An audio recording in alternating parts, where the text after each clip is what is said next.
Сәлеметсіздер ме? Бүгінгі менің сабағым 5-ші сыныптың қазақ әдебиеті пәніне арналады. Бөлім тақырыбы отбасы құндылықтары. Сабақтың тақырыбы Нұрдәулет Ақыш «Нағыз әже қайда» әңгімесі. Оқу мақсаты көркем шығармадағы кейіпкерлердің портреті мен іс-әрекет арқылы образын ашу, кейіпкерлерді шынайы өмірмен салыстырып бағалау. Бағалау критерийі: әңгіменің кейіпкерлерін біледі, кейіпкерлердің портретін ашады, әңгімедегі кейіпкерлердің іс-әрекет арқылы образын талдайды, әңгімені өмірмен байланыстырады. Тілдік мақсат: кимешек, әйелдердің бас киімі, ұршық, жіп иіретін құрал, шылауыш, кимешектің үстінен байланатын орамал. Екі түрлік, күнделікті тіршілік, қазақи киіп, қазақи болмыс, отбасы, ұлттық киімдер, ұлттық тәрбие. Оқу мақсатымызға сәйкес, портрет дегеніміз көркем шығармадағы кейіпкерлердің болмыс бітімі, ұлттық бейнесі, шынайы мінез-құлқы. Сабағымыздың басында оқушыларды қазақ үй, домбыра, асық арқылы 3 топқа бөлеміз. Өзін-өзі күнделік әдіс арқылы бағалайды. Үй тапсырмасын бортбол платформасы арқылы, тест тапсырмасын орындату арқылы қайталаймыз. Дескриптор сұрақтарға жауап береді.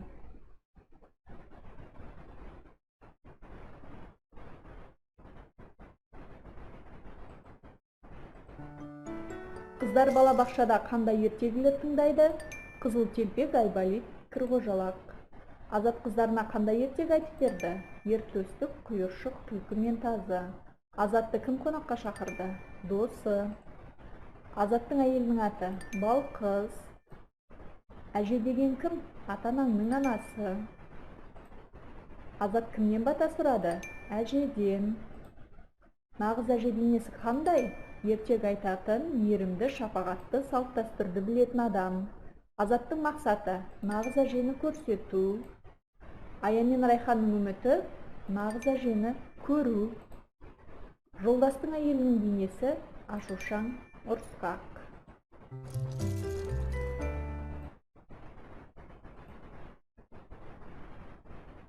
Сабағымыздың басында әже туралы бейне баянды көріп алайық. Асыл әжем, ғасыр әжем, аңсаған сағынышым сары ормандай самсаған, әке болып жүргенімде ұмытып,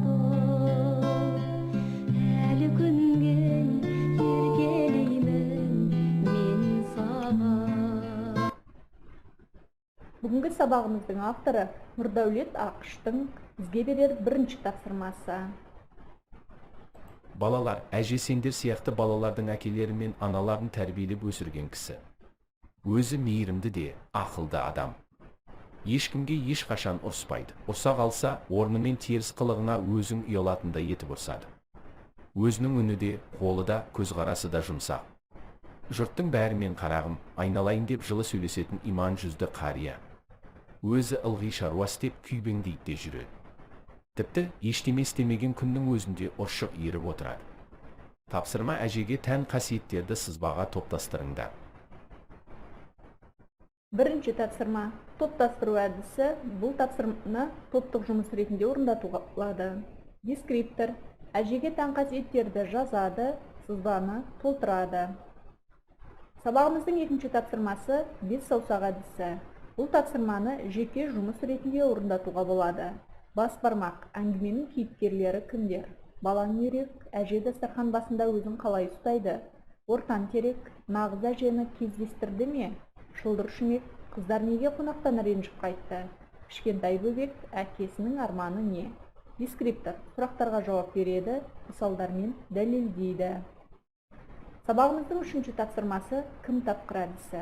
Бұл тапсырманы жеке жұмыс ретінде орындатуға болады. Ұзын бойлы, салмақты, қоңыр үнді, ашық маңдай. Көгілдір жемпір киген, басында көгілдір орамал. Өзі мейірімді, ақылды, үні де, қолы да, көзқарасы да жұмсақ. Дескриптор портрет туралы біледі, кейіпкерлер портретін табады. Сабағымыздың 4-ші тапсырмасы қос жазба күнделік әдісі. Бұл тапсырманы топтық жұмыс ретінде орындатуға болады. Кейіпкерлердің іс-әрекеті, әкесінің ертегісі, әжесі ұршық үйретіні, ас қайыру, қыздардың реніші, нағыз әже қайда, өмірмен байланысы. Дескриптор әңгімеден іс-әрекетті талдайды, өмірмен байланыстырады. 5-ші тапсырма адасқан үзінді әдісі. Бұл тапсырманы жұптық жұмыс ретінде орындатуға болады. Әженің бойындағы қамқорлық, мейірімділік, еңбекқорлықты шығармадағы үзінді арқылы сәйкестендіру керек. Берілген үзіндіні сәйкестендіреді. Синклейн әдісі. Бұл тапсырманы жеке жұмыс ретінде орындатуға болады. Дескриптор әже сөзіне 5 жолды өлең құрастырады. Үйге тапсырма. Асыл әжем тақырыбында ой толғау жазу. Сөз саны 70-80. Кері байланыс текемет басу әдісі арқылы жүргізіледі.